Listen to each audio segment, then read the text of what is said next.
If you don't like sneezing but still do it often, then watch this to find out why. Sneezing is your body's way of giving your nose a good old spring cleaning.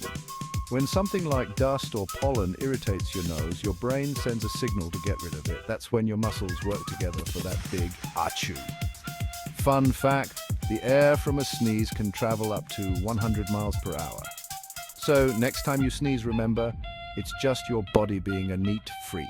Gesundheit.